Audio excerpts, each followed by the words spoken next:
Hey everybody, welcome to the GMG review. Today I'm taking a look at probably the biggest box of toy soldiers, pounds and square inches that I've ever had the pleasure of opening, which is Necromunda Dark Uprising. This new 2-player starter set for Necromunda is available, I guess, pre-orders today and available next week from your local Games Workshop, and contains one new, one like half new faction for the game. We've got the Corpse Grinder Cult, which is a possibly the darkest thing in Necromunda. This box might actually be the darkest story timeline and just like crazy I don't know, fluff background MacGuffin ever in a 40k thing that I can remember, at least in recent memory.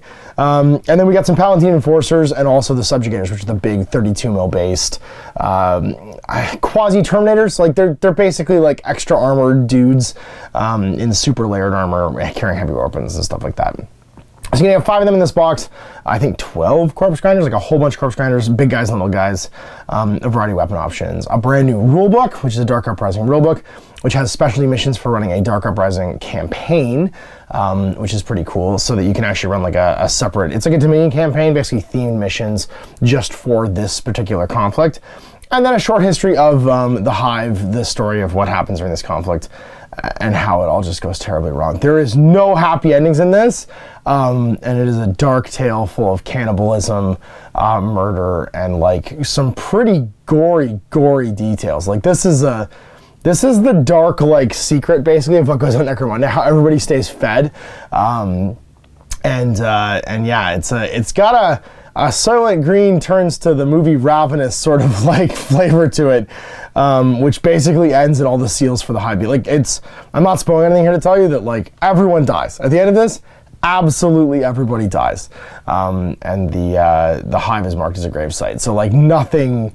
There's moments of heroism, but mostly it's just cannibalism, torture, murder, body parts being carved up, and then like a very bad end for everybody involved. So let's open it up. I want to show you today, like normally when a 2-player box game comes out, I'll do a Let's Play. This arrived today, which is Friday. You're seeing this Saturday, and there's no way I'm getting this built and painted and playing a game with it.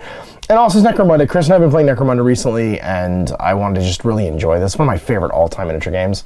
So we'll take our time. You'll see some of the stuff on the paint table. You can click up in the cards. I'm holding the box. I can't actually point right now. It's holding up in the cards, and see some of the stuff built. I'm going to do a little build and talk as well as a separate video. But right now I'm just going to do an unboxing. I have been through the rulebook and read through the story, the rules for like all the new stuff. So I'm going to do a brief highlight and review of that, and just show you all the sprues and the frames and stuff too. So this is more of an unboxing with a rulebook review than my normal Let's Play for a 2-player starter set, but I want to take my time with this and just enjoy it, because the models are really cool, the story's really cool, and then what we'll do is, as Chris and I wind down our first Dominion campaign, the Dust Falls Devils and the Slum City Saints, we're going to move over to these guys.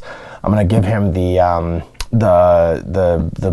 culty guys, the flesh grinders, the Corpse Grinder Cult, to paint up, and I'll paint the Palatine Enforcers, and we'll run through the campaign. We'll do the actual specialty campaign from in here, which will be fun. So let's crack the box. Like this thing is just, you can see this on camera. It's funny because you can actually see this in the overlay. You normally can't see it too.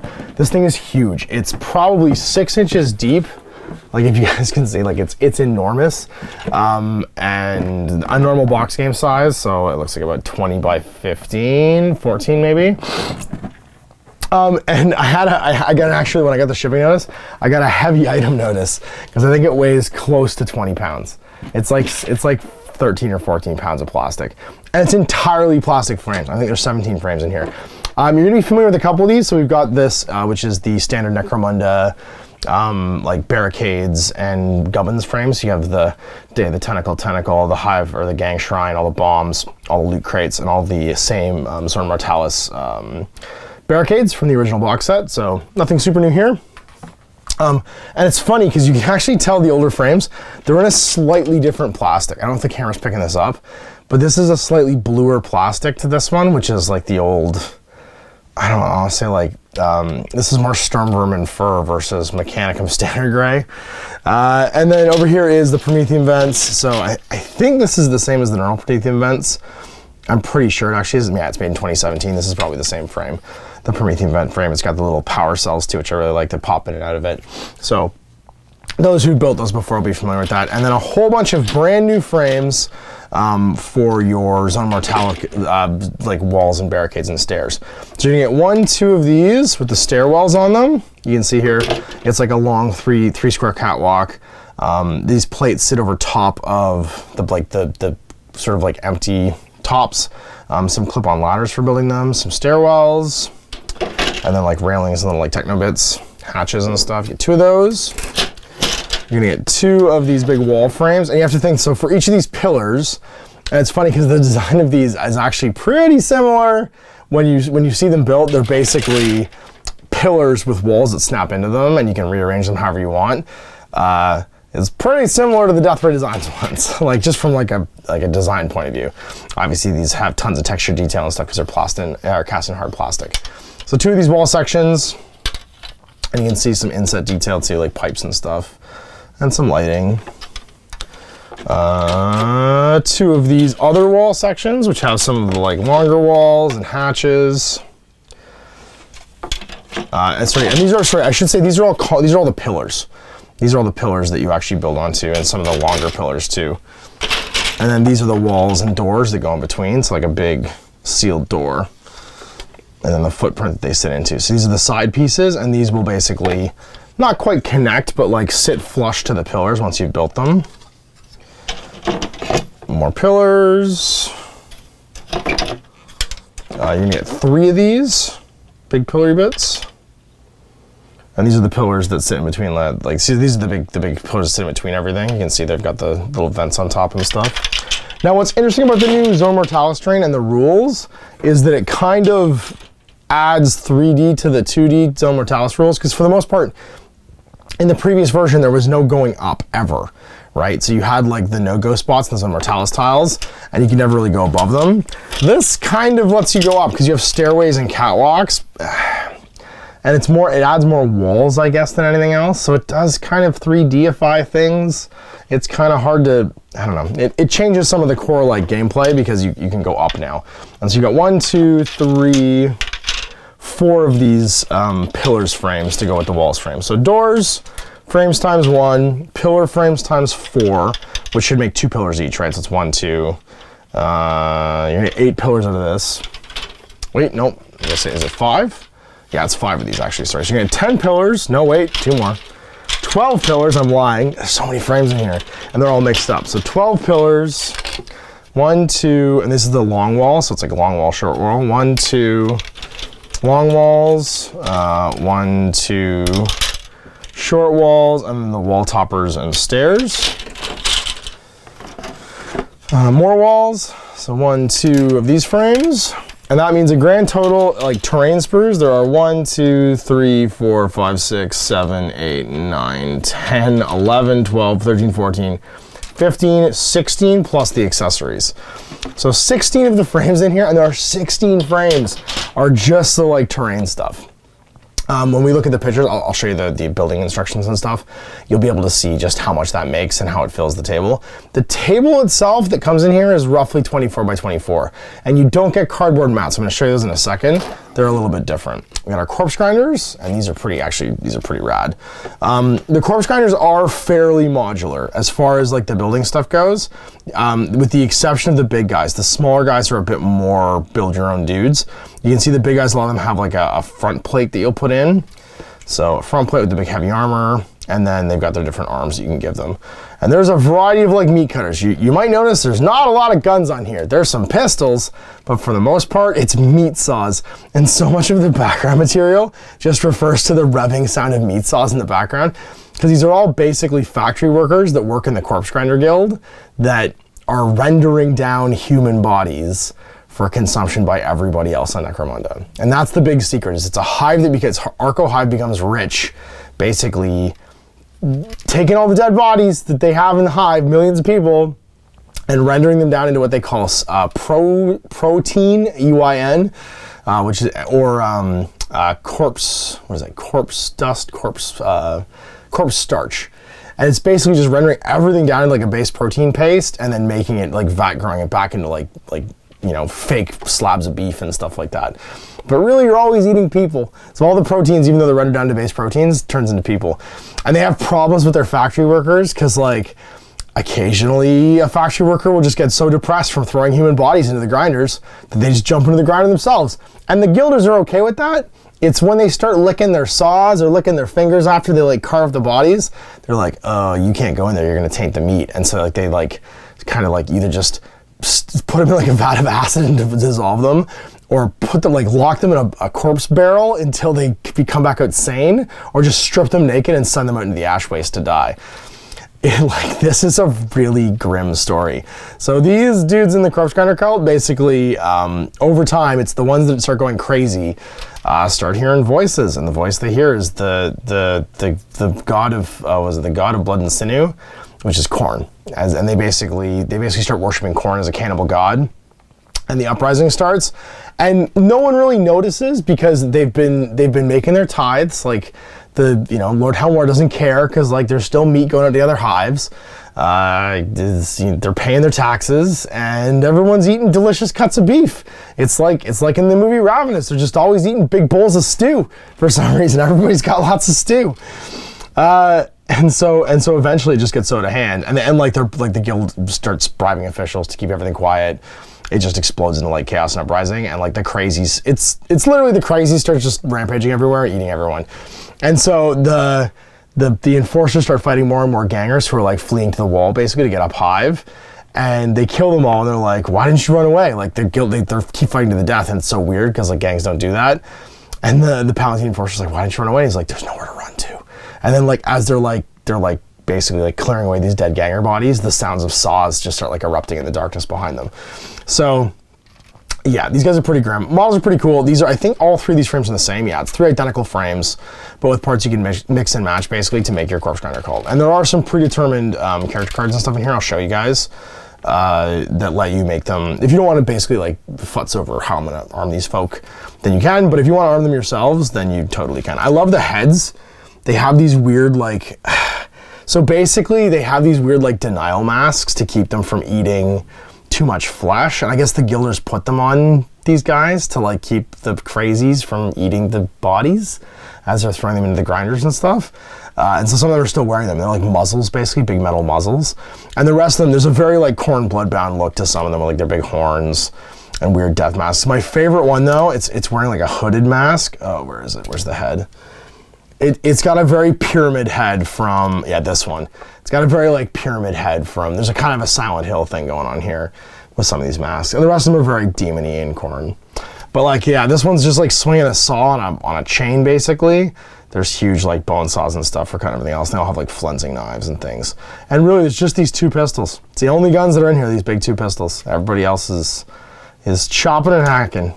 What's that song from the Fallout soundtrack? Butcher Pete or whatever. It's a lot like that. And so now we got our Palatine Enforcers. If you've seen the original ones, you're not gonna care about these really, which is the regular like Enforcer box. It's these new ones, these super cool subjugators with their big like riot shields and stuff that are pretty rad. And they're on 32 mil bases. They have heavy flak armor, so you're talking about, they're basically old school enforcers or arbitrators where they have a 4+ armor save, but because it's flak armor, it becomes a 3+ against blasts and template weapons, which is pretty cool because everyone has an armored undersuit. If you haven't read the Book of Judgment stuff, everyone has an armored undersuit and then flak armor at least. If you have layered flak armor, it's a 5+ save with a 4+ save against blasts, and the armored body glove or armored undersuit gives you +1 to that. So you're 4+, 3+. Or like at the very least 5+, 4+ for your basic enforcers and stuff. You get your big riot shields here. There's the big power ram, which is super cool. So it's basically, it's a heavy weapon that's also like a giant, it's like a weird thunder hammer. You know, your shock mauls, all that cool stuff. And then all of the regular Palatine Enforcer weapons too, so like the long las. The big cool shotguns and stuff. You don't get a lot of weapon options, honestly, and the one kind of, it's always been a bummer playing Enforcers. You don't get to go out and get cool illicit gizmos, like you're not going to go and be able to buy all the crazy weapons that a gang can find over the course of a campaign. But your starting stuff's really good. Like you can get bolt guns, so you get like a drum-fed bolter, or you have your combat shotguns, and then you get access to like the long lasses, the specialty weapons, and all the specialty ammos and stuff too. And everybody gets a stub pistol. This thing is awesome. Although if I'd been doing the design, I would have given them like a combi stub pistol for everybody, so you could have like the Judge Dredd ammo feeds and stuff on there. So I'm stoked to build these. I really like the head plates for the subjugators. They have like these little gas masks and stuff. You can see like the little rebreathers built into them and stuff too, and then like a field generator and stuff in here too. They've got big shields, big heavy weapons. Like they're shock. It's like a little lightning gun basically. And I think this is the one with the underslung grenade launcher. It's weirdly, it's a heavy weapon, but it's like a hydraulic ram. There's a lot of weird stuff that you can hit folks with. But the models are super cool. There's a couple bear heads. There's one bear yelling head right there. And I think that's it. I think there's just the standard one as well. So there's the standard patrolman's head, bear head for the Palatine Enforcers. But great to have that option now where you can do subjugators, because like they're a cool part. They were a cool part of the Book of Judgment. There was no miniatures for them yet. Now we have miniatures for them. Then we got our little separators. You get a cool poster. I like this. I like that basically they're adding value to like the bit that protects the books and the widgets from the big sprues. And you really needed this time. Like you can see it's pretty mangled, because that's a huge amount of plastic in this box. Getting to the bottom now, you're gonna get your bases. Did I open this or is it split open? Oh, I threw a couple extras in, it looks like. Maybe you didn't have quite enough. So you get your 32. So some of the corpse grinders are on 32s and some on 25s, and vice versa for the Palatine Enforcers. You get a set of dice specific for each gang. So red dice for the Corpse Scout, and then black and red dice for the Palatine Enforcers, which is nice. A whole pile of cards.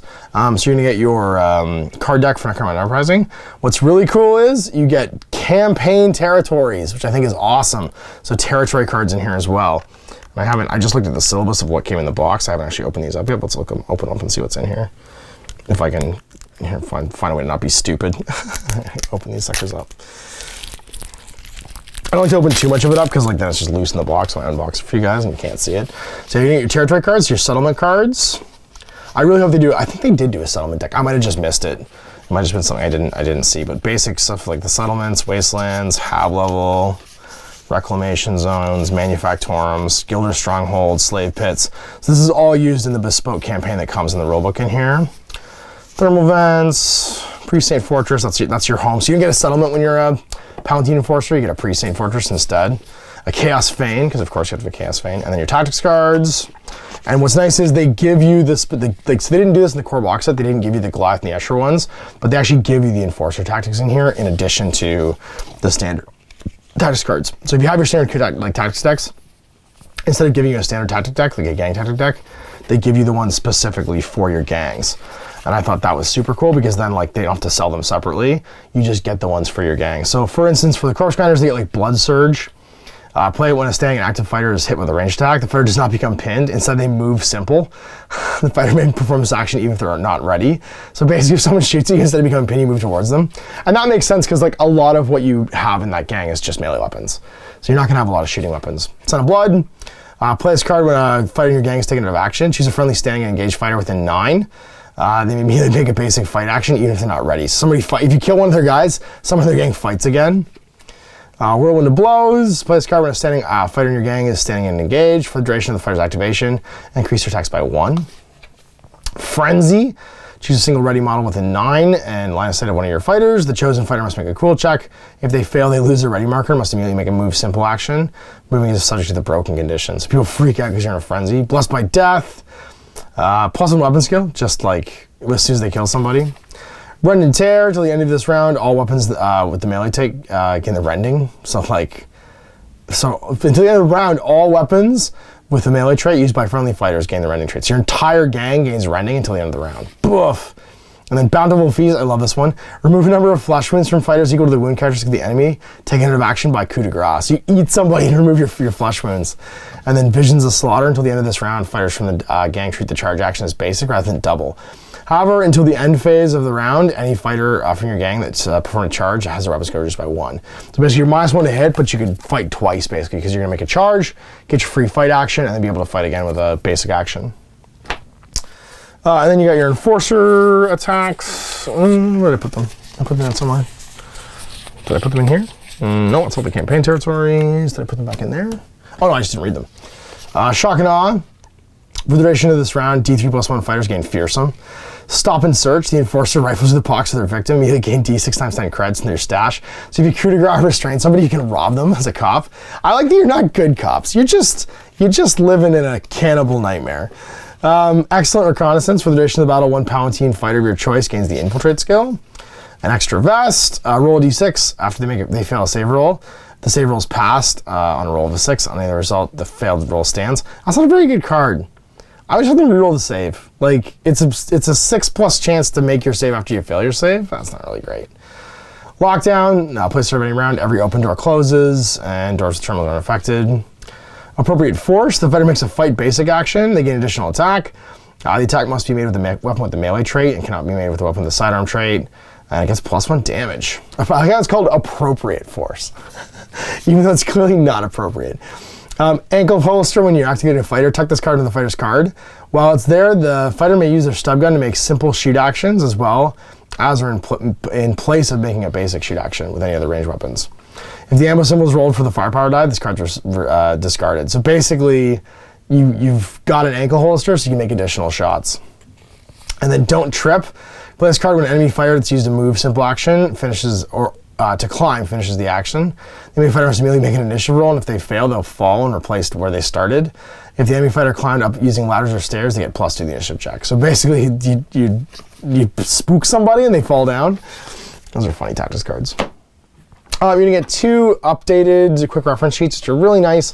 They've specifically left the action list off of here because that was the thing that changed the most in the previous ones. And it's just a syllabus of the turn, and it's pretty comprehensive and also up to date. So these are really handy. I'm glad they updated those and kept them in there. I have to remember to throw my old ones out now.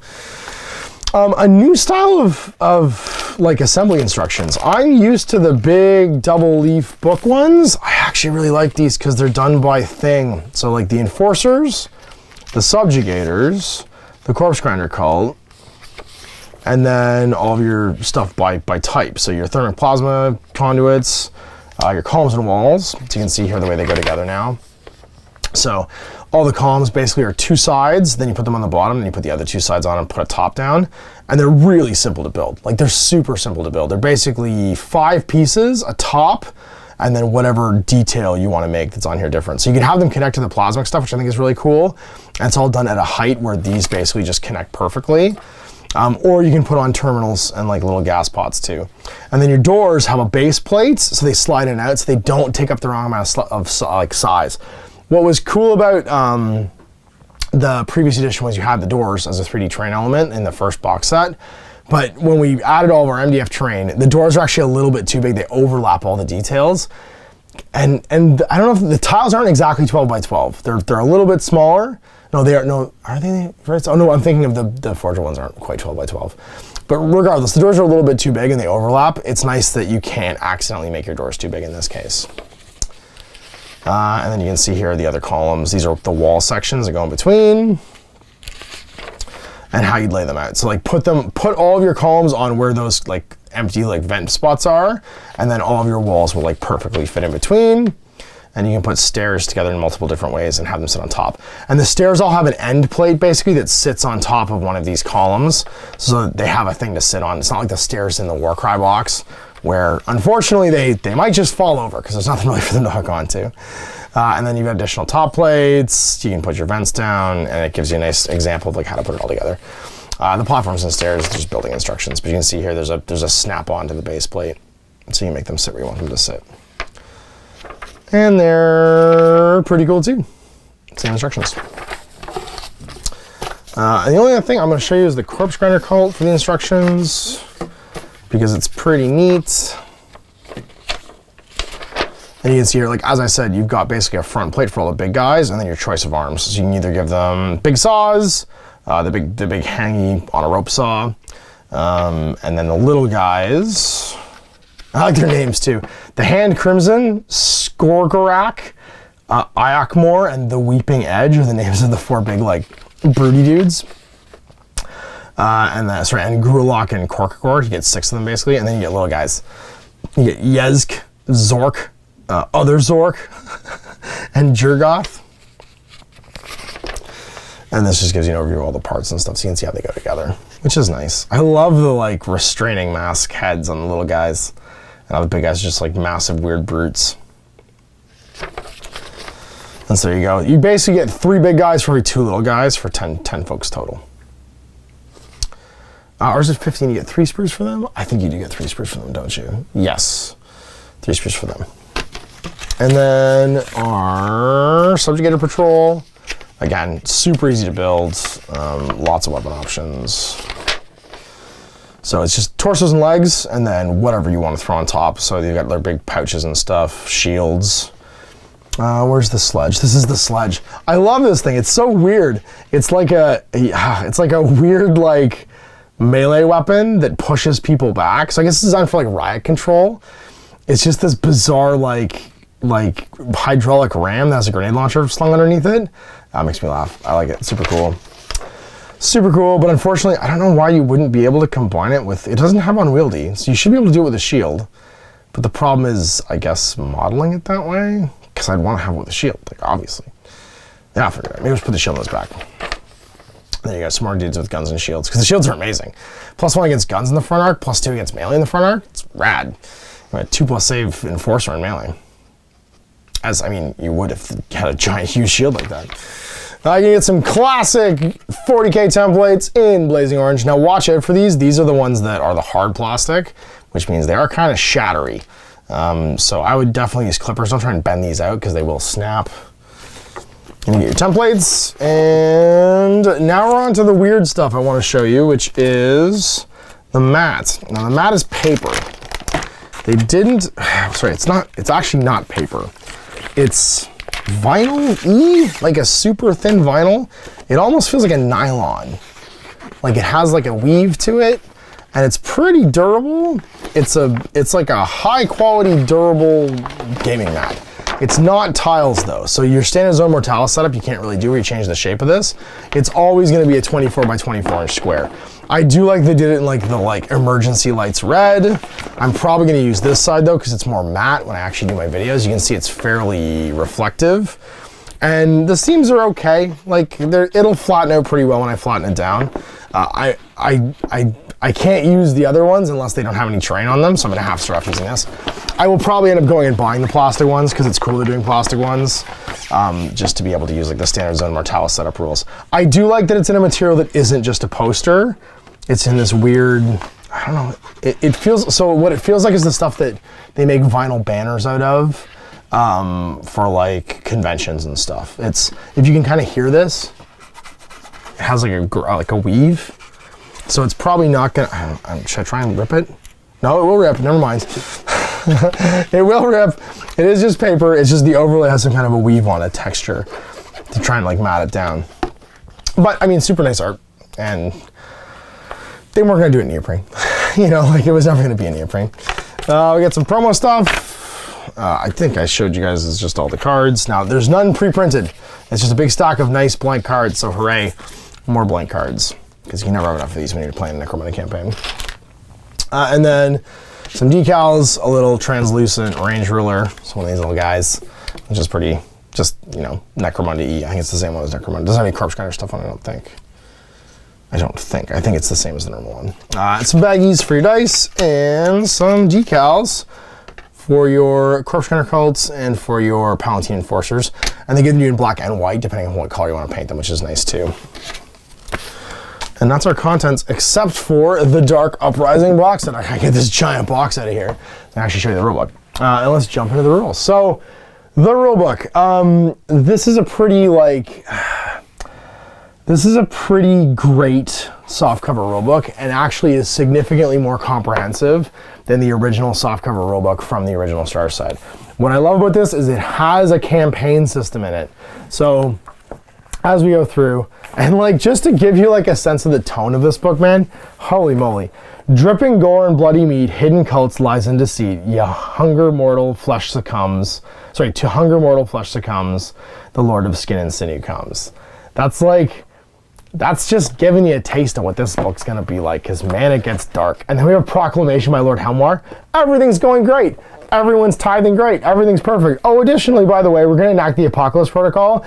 To welcome this period of prosperity, the Imperial House is preparing the Palatine Cluster by increasing the number of Enforcer patrols and strengthening the defense of the wall. Citizens are advised to prepare for this new age by remaining in their habs or at their workstations while remaining calm and carrying on with their assigned tasks. So basically, it's a big email to everyone in the city being like, everything's great, you guys are doing awesome. Oh, by the way, the world might be ending. We're going to enact the Apocalypse Protocols and lock down the entirety of, like, above the wall.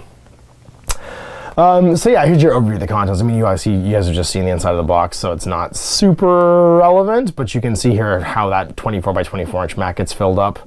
I don't think you got concussion, insanity, flash, smoke, gas, and loot tokens in the original box. And I've been playing recently, I don't remember seeing them in there, so that's probably new, which is nice, because those are effects that you can have in the game. Everything else is just the new terrain plus the original accessories. And yeah, Hive Arcos, like just the art, man, like, look at that. That's a dude's arm just chopped off there waiting to get eaten. It gets pretty right into the cannibalism pretty fast, and that this is just a cannibal cult. This poor enforcer being like, yo dog, I just wanted you to settle down, stop eating people. That's all I want. Yeah, they're not messing around with this. Talking about the corpse guilds and how Necromunda basically is built on them. Like you don't eat unless you take bodies and render them down. And the warnings of tainted meat and the coming of chaos. It gets pretty dark pretty fast. It's just like literally, this is from the inception of the Hive down to the destruction of the Hive. So the Hive lasts 400,000 days. No, it's 01, 9, 11. I actually can't. So it's Millennium 40, basically. I can't remember how to read Imperial dates. 50, 19, 11. It goes from M40, yeah, I can't remember if that's days or not. 400,000 days, basically. It's bad. It's not good. Everything goes terribly wrong. Your core rules. So the core rules are the exact same as in the current Necromunda hardcover rulebook. They last to about here. The one thing I do want to mention is I want to see how they cover elevation. Because you'll notice they do actually show, like, there's on Mortalis tiles and how they block line of sight, because there's 3D terrain now. They do show you some examples based on the old stuff too, which is fairly interesting, but they update a lot of it with the new line of sight principles. They do add in takebacks and changing one's mind, which I'm super happy about, because that's a great rule. It should be in all these books. Fighter statuses, no. Terrain. Some Mortalis walls, doors, locked doors. Nope. I don't know what happens when you go up. So Mortalis terrain is defined by the solid walls split the open space, walls block line of sight and measurement, and can be considered impassable if both players agree. Impassable terrain cannot, but the name of just be moved across. I guess that's it. I guess basically if you're on the stairs coming up to each other, then you can see each other. If you're not, then you can't see each other. And everything else blocks line of sight. Yeah, it doesn't seem to have changed the rules very much. Center Mechanicus. You're elevated, but like the walls are just solid. So as soon as you get to the top of the wall, you can't see over it. Remaining rules stuff. And the Uprising campaign. So here's what I love the most about this rulebook, is that you're getting an actual campaign system. So you had to buy Gang War 1 with the original soccer rulebook that came in the original core box set to get the campaign rules for the game. They're right here in the box this time around, which is a big improvement, and to me, the heart of Necromunda. The heart of Necromunda isn't just playing a single Necromunda game. The heart of Necromunda is watching your gang evolve and the story that comes out. It's the ever afters and the Cracker Jacks that you open and all the little details basically of what happens over the course of a campaign that makes this game special. So I'm really glad it's back in here. So you get a bespoke campaign, which is not the Dominion campaign. It's a campaign designed to be played between the two gangs in this box, and you get more than enough fighters to play this campaign. Like, you are gonna have a ton of dudes for actually like playing through it, because everyone's relatively expensive. The Corpse Counter Cult's a bit cheaper, but you get a lot of them, versus the Palatine Enforcer, like the Subjugators can run like 200 each. So you're only start off with like 5 guys. Potentially if you take 2 champions and 6. If you start with 2 champions, 3 gangers, like 3 patrolmen, and a captain, you're only gonna have probably six to start off with, plus whatever you recruit over you go. So You need at least 4 games of perfect dice and recruiting to get up more. And then you do your triumphs to win. Set start and end dates, shows you all your attributes, starting with a settlement for the corpse grinders, and starting with a presaint for the caps. And then some gangs can only be either order or chaos. You get to choose, basically. When a hive collapses in anarchy, gangs swiftly find themselves either defending the status quo or putting a torch to everything in sight. In the Uprising campaign, 2 opposed forces are battling it for the fate of the hive. Someone has to represent order, which is Lord Hemlar, and someone has to represent chaos. You don't have to use basically the gangs in this box, what it's saying. You can use other ones. And some gangs can only be part of order or chaos. So corpse grinders and chaos cult gangs are always part of the chaos side. Palatine enforcers and gene stealer cults, weirdly, are always part of the order side. Players should note that the gene stealer cults have their own insidious agendas and often hide inside plain sight. The machinations of the chaos are anathema to the alien plans, and so gene stealer cults will readily take up arms to help quell such an uprising, strengthening their own power in doing so. So I think that's really interesting that gene stealer cults won't fight for chaos, because they are the opposite of chaos. They're like weirdly ordery. And then balancing out order and chaos.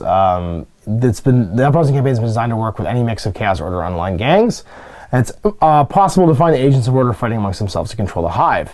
However, as a guideline, an Uprising campaign should include at least 1 chaos aligned gang and 1 order aligned gang, with any number of unaligned gangs. This allows for the sides to form naturally over the course of the campaign, with gangs either choosing to fight to save the lives of the hive or succumb to the madness of chaos. And then you can change sides if you want. And then you get benefits, basically. If you're on Lord Helmar's side, you can reroll any dice from determining the amount of credits gained by the part of the scenario, because you're rich. And Pax Imperium, if the gang is as the defender in a battle, they may add 1 more fighter to their crew than normally allowed by the scenario, because you get extra resources. And then benefits of the unaligned, you're hard as nails. When a gang gains a rep, you gain 1 additional rep. No gods, no masters. If the gang's leader participated in the battle and did not go out of action, they gain D3 extra experience points. And then benefits of chaos, Bloody Harvest, when the gang gains meat as part of the scenario, it gains 1 more portion of meat than normal. And then Tear It Down, if the gang is the attacker in a battle, they may add 1 more fighter to their crew than normally allowed by the scenario. So the unaligned get extra XP and rep. Everybody else gets extra dudes and then extra bonuses for like resources. And once again, it's a 7-week campaign. So 3 campaign weeks, a downtime campaign week, and then 3 damnation phase weeks. So you have insurrection, downtime, damnation, which is cool. Hands of Chaos, you get all kinds of stuff that can happen during that time too, which is cool. Ascendancy effects. Ascendancy has an effect on every battle, reflecting the ebb and flow of the Uprising. When fighting a battle during the pre-battle sequence, 1 of the players should roll a d6. If Chaos has Ascendancy, then apply the result of the Hand of Chaos. If Order has Ascendancy, then apply the result of the Bonds of Chaos. At the start of each campaign week, Order will automatically have Ascendancy. At the end of the campaign week, the arbitrator tallies up the number of scenarios won by Chaos and the number won by Order. The side that won the most has Ascendancy the following week. So Order starts off ascendant, and the more wins, basically, will push to the other side. So things can happen, like if a Chaos Ascendant, then you can have Manufactorum shortages. During the post-battle sequence of the battle, both players must add 10 credits to the cost of any items they buy. If this battle is being fought during the Damnation phase, then both players also reduce the number of scavenging rolls by 1. Dark Dreams, during the battle, fighters that become broken must make a willpower check before testing to rally. If they fail, they're no longer broken, but become subject to insanity for the rest of the game. Rotting Meat, at the end of the battle, seriously injured fighters succumb to their injuries on a dice roll of 1, 2, or 3 rather than just a 1 or a 2. If the rules for festering injuries are in effect, then the fighters that risk suffering a festering injury must roll 2d6 and choose the highest. An Abundant Dead, Blood for the Blood God, Gnawing Hunger. Some of the Order ones, The Price of Victory. At the end of the scenario, in addition to any other rewards for victorious gang, receives an additional d6 times 10 creds, and they get extra scavenging. So basically, things get better or worse depending on how many you win. And that's your usual downtime, captains return, juvies are promoted, and you gain fresh recruits. And the Damnation phase, it's the end of days. So at the beginning of this phase, all territories become ruined if they aren't already. At the beginning of each, so you get no bonuses. At the beginning of each week, gangs receive the benefits from their territories. The rules for scavenging, festering injuries, and starvation come into effect, and Chaos begins the phase in Ascendancy. So in the second half, Chaos starts in Ascendancy. And it's the end of days. During the Insurrection phase, the rule of law remains mostly intact, but then the rise of lawlessness is open warfare and rampant corruption, represented by a number of special conditions. So gangs can no longer reecho from their house lists. You stop being able to buy cheap gear from your house list. And they cannot recruit new fighters, hired guns, or hangers-on, because like society is broken down. Docks no longer accept credits when gangs visit them as part of a medical extort. Instead, they take meat instead, D3 portions of meat. Captured fighters cannot be sold to the guilders, and basically meat is because like the corpse guild has stopped making food, so everyone's starving to death. Everyone's just descending into cannibalism. Captured fighters cannot be sold to the guilders. Captured fighters can instead be turned into 1 portion of meat. Oh my god, after the chance to rescue them. In addition to these changes in the post-battle sequence, 3 new rules are introduced: scavenging, starvation, and festering injuries. So as the guild succumbs to chaos, fragments go into hiding and the entire region of the Hive become impassable. Gangs are forced to forage among the ruins for equipment and allies. They can gain scavenging rolls from the territories and as rewards for playing in each scenario. Each scavenging roll can be used to roll on the scavenging table, and it's dangerous business. The results on the scavenging table range from encounters with monsters that will savage the gang's fighters and leave them empty-handed to discovering bands of survivors. So basically it's 2d6. On a 2 or 3, you take an injury roll. 4 to 5 paid in blood. Roll 3d6 and add that many credits worth of items from the gang's house equipment list. Then randomly select 1 fighter to do a lasting injury. Useful scrap, d6 times 10, and choose a single item from the house equipment list with that value in credits. Hidden cash, d6 times 10, and add that many credits worth of items. Band of survivors, add a ganger to the roster. This fighter can be equipped for free with d6 times 10 credits from the house equipment list. And then a lost holstead. Roll a d6. On a 1 to 5, a ganger gets added. On a 6, a champion can be added. And this fighter can be equipped for free with 4d6 times 10 credits and weapons and war gear from the house equipment list. And then starvation. When starvation comes into effect, players are required to feed their gang before the pre-battle sequence. Each fighter requires a portion of meat to stave off hunger. Meat can be gained from territories, earned as part of a scenario, or acquired from captive fighters, or by retiring your own fighters. Oh my god, there's so much cannibalism in this game. This is bananas. In either case, any weapons and war gear from the fighter that was equipped with are added to the gang stash. If the player cannot feed a fighter or chooses not to, they gain the starving condition. Starving fighters retain the starving condition until they eat a portion of meat in the pre-end or cannibalize a downed opponent. The starvation condition has the following effect: their strength characteristic is 1 lower when making strength checks, unarmed attacks, and when working out the strength of weapons with melee. You gain access to the cannibalize basic action. Starving fighters must make a willpower check when they activate if they're seriously injured, with a maximum, if there is a seriously injured fighter, friend or foe, within their maximum charge range. If they fail, they must charge and cannibalize basic action.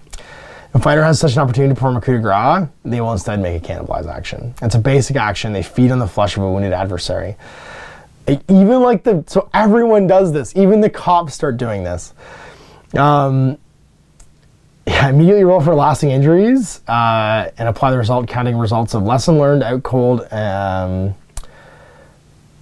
Counting less learned as out cold. So basically, you can never earn experience from this.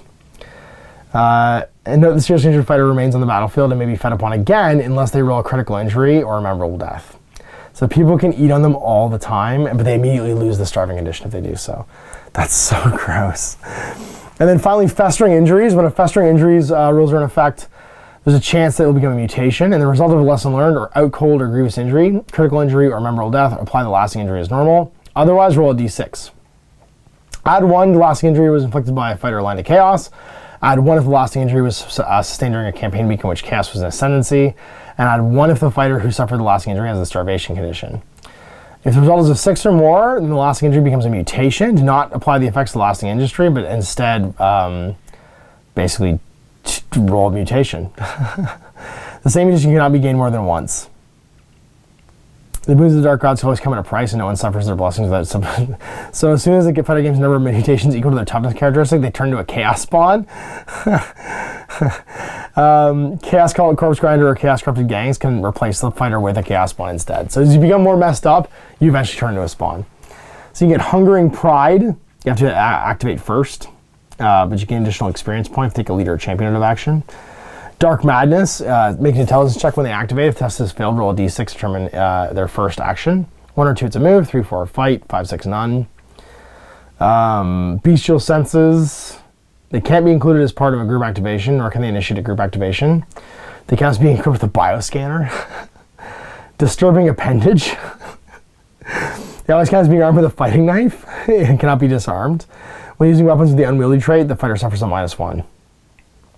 To the weapon skill rolls because they don't have an arm anymore. If they're hot, and this is basically, it replaces the following lasting injuries with these. So humiliated turns into hungering pride, head injury turns to dark madness, eye injuries, bestial senses, hand injuries, and disturbing appendage. Hobbled is warped limbs. Your move characteristic is reduced by 1. When making a charge action, roll 3d3 instead of 1 and choose the highest. And then spinal injury turns into a crooked body. Your -1 hit with shooting at long range. The fighter cannot wear armor of any kind. And then enfeebled, twisted flesh. When the fighter activates, they can remove 1 flesh wound from their fighter card. The fighter cannot gain the benefit from bio boosters, medical kits, and assistance from other fighters. Amazing. And then your standard rolls for experience and stuff. You do get 2 new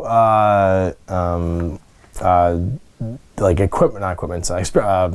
lists for skills as well. Savagery, and then your special your special cop skills. Update roster, winning, and then all the new. I'm not going to go through all the territories and stuff, but there's a bunch of new ones. All your scenarios. So there's basically a pile of new scenarios using all standard scenario rules, loot castings, beasts, and stuff. So show of force and scavenge, which are your basic ones. Hit and run, search and destroy, meat harvest, of course, and then public execution are the 6 that we'll play in that campaign.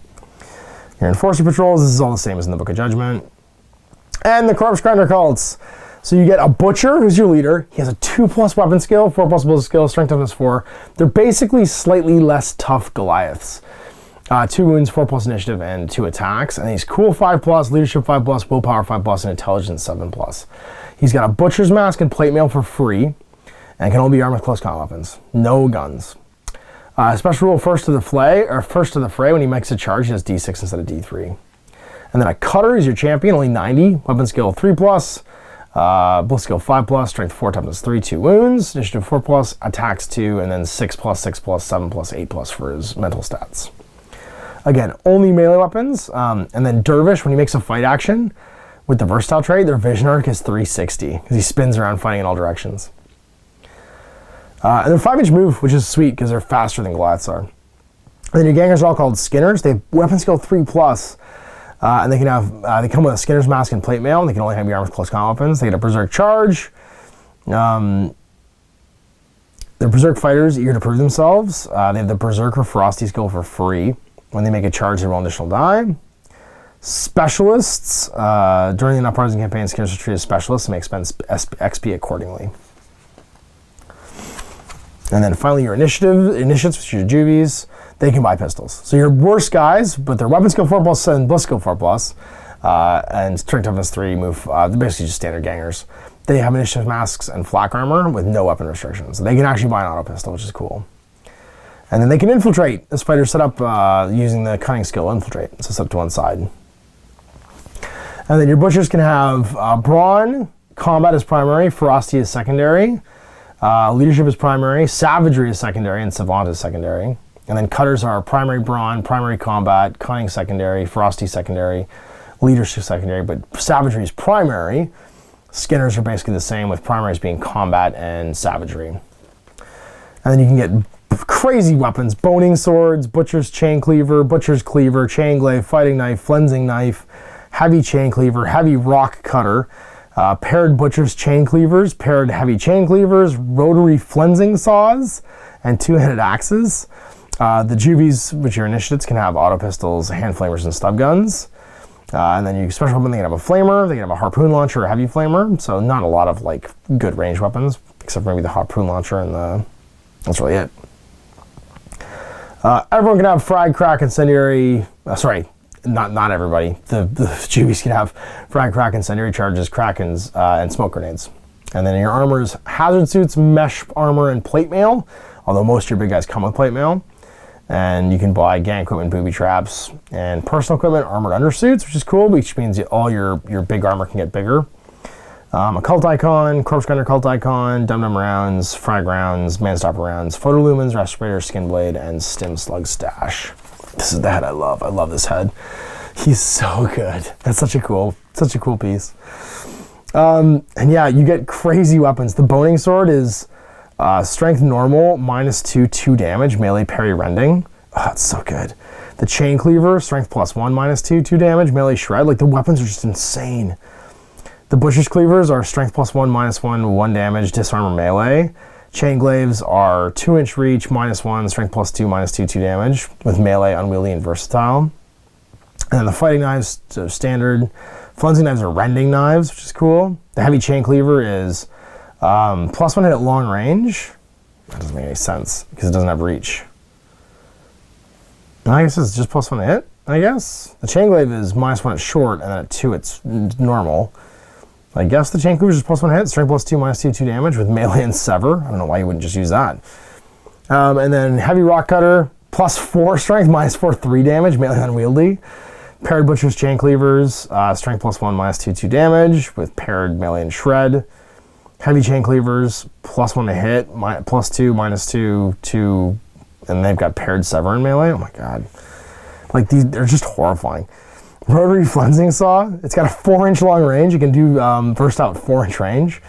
-1 to hit though at 4-inch range, and then +1 to hit, or +1 strength, -2, save 2 damage with knockback, melee, shred, and versatile. Shock baton, oh my god, they can fight from so far away melee. Shock stave, 2-handed axe, and the assault shield are all the enforcer weapons. Yeah, the sledgehammer is pretty funny. The assault ram, it's got a 2-inch melee range at +2 strength, -1 save, 2 damage, knockback, melee, pulverize, and versatile. And that's an auxiliary grenade launcher too. And then your plate mail is a 6+ save, 5+ against front arc, which means that you give the armored undersuit, it's a 5+ save with a 4+ front arc. Give him a hazard suit, it's a 6+ save roll, and then toughness is increased by 3 against gas attacks, which is pretty cool. And you're immune to blaze and radfish, which is also pretty awesome. And then you can get hardened layered flak armor for the big boys. Hardened layered flak armor is a 5+ save roll against weapons of the blast marker. It's a 4+ save roll, and you're -1 AP against it. So it's effectively immune to AP or to -1 AP, and you're going to get a 4+ the armored undersuit and a 3+ against blasts, which is pretty rad. Your corpse grinder mask. So the initiate's mask that the basic dudes have, it gets +1 to save rolls for fighters. Additionally, should a fighter wearing this get a lasting injury, head injury or eye injury on a 6, it's just ignored. Skinner's mask adds 1 to save rolls. So now your plate mail is a 5+ in front arc. Armor undersuit's a 4+. Sorry, 4+, 3+ in front arc all of a sudden with the mask. You get some serious saves in these guys. And you become fearsome as a frosty skill. Cutter's mask, +1 to save rolls. Again, you head energy ignoring. And then terrifying. If an enemy fighter wishes to make a fight or shoot basic attack action that targets them, they must make a willpower check. If they fail it, they cannot perform the action, it fails. And the butcher's mask is terrifying. Their activation ends if they fail the test, which is crazy. And they get this mask. Oh, interesting. The butcher's mask grants the fighter a 6+ save. The save cannot be combined with other armor, but neither can it be modified by weapon's armor piercing value. However, a fighter can only make 1 attempt to save per attack. Therefore, he has to choose to make either this save or another save. That's interesting. So, it's kind of worse, but you have like a 6+ invulnerable save that can't be modified. And then, yeah, you get your ammo cache, bio boosters, bioscanners, all that stuff. And that looks like it. That's where we're at. So, this is all just standard rules. New skills, there we go. Palatine drills, okay. So got your 6, this one's pretty awesome. Once per round, if a fighter standing inactive, as soon as an enemy visible declares a charge action, but before it's carried out, you can shoot them. And if the enemy's pinned or seriously injured, their charge action immediately fails.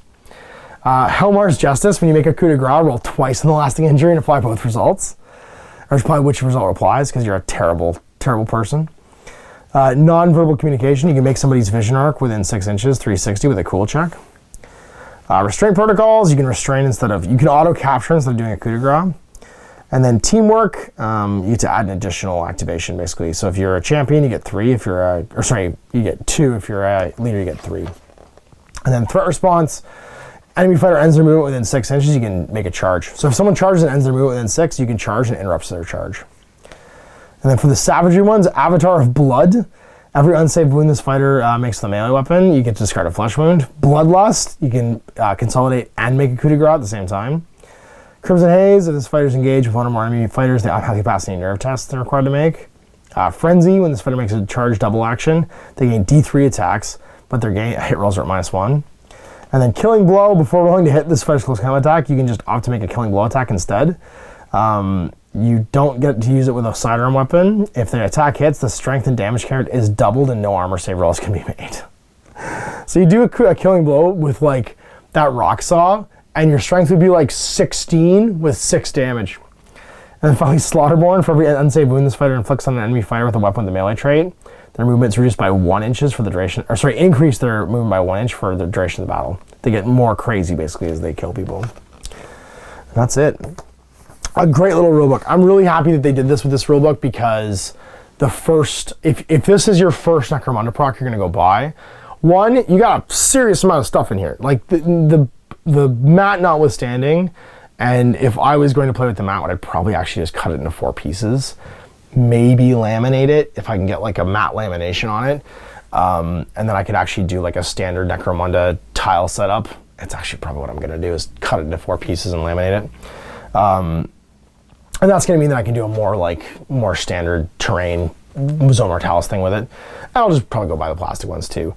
But you get a full campaign to play through here. You get 2 gangs that are like way more than enough stuff to actually make like some serious gangs over the course of a campaign. And you get a pile of terrain. So like this is a hefty ticket for a box set, for a 2-player box set. But if you consider that this is more than enough stuff to play like a full campaign in Necromunda without really buying anything additionally out of the box, I'd say it's a really good value for what you're getting. You're getting like 18 terrains, like sprue pieces or sprue sets, 2 gangs, all the accessories, and a really good starter rulebook. Because if you don't have any of the rulebooks yet, this is actually a really good, like you're gonna want to just basically get gangs of the Hive, and you're kind of good to go. You won't have the Dominion campaign rules, but like if you wanted to play any other Necromunda gang out of this, you really just need the Necromunda Gang's book, and you're ready to rock and roll. You have pretty much everything else you need in this one softcover rulebook, which is really nice. So I'm going to say that while this is a spendy ticket for getting a Necromunda, I think you're getting your money's worth out of it. You're getting a whole bunch of terrain. You're getting 2 really good gangs with lots of options to build and progress them. You're getting the full campaign rules, which is really important to me, and was the main critique I had of the first box set, was that there was like a day 1 DLC with the Gang War 1. This completely solves that problem. And you're getting like a ton of like terrain to play on as well. So this is going to keep you busy for a good long while. And my number one rating for box sets is how much enjoyment do I get over time.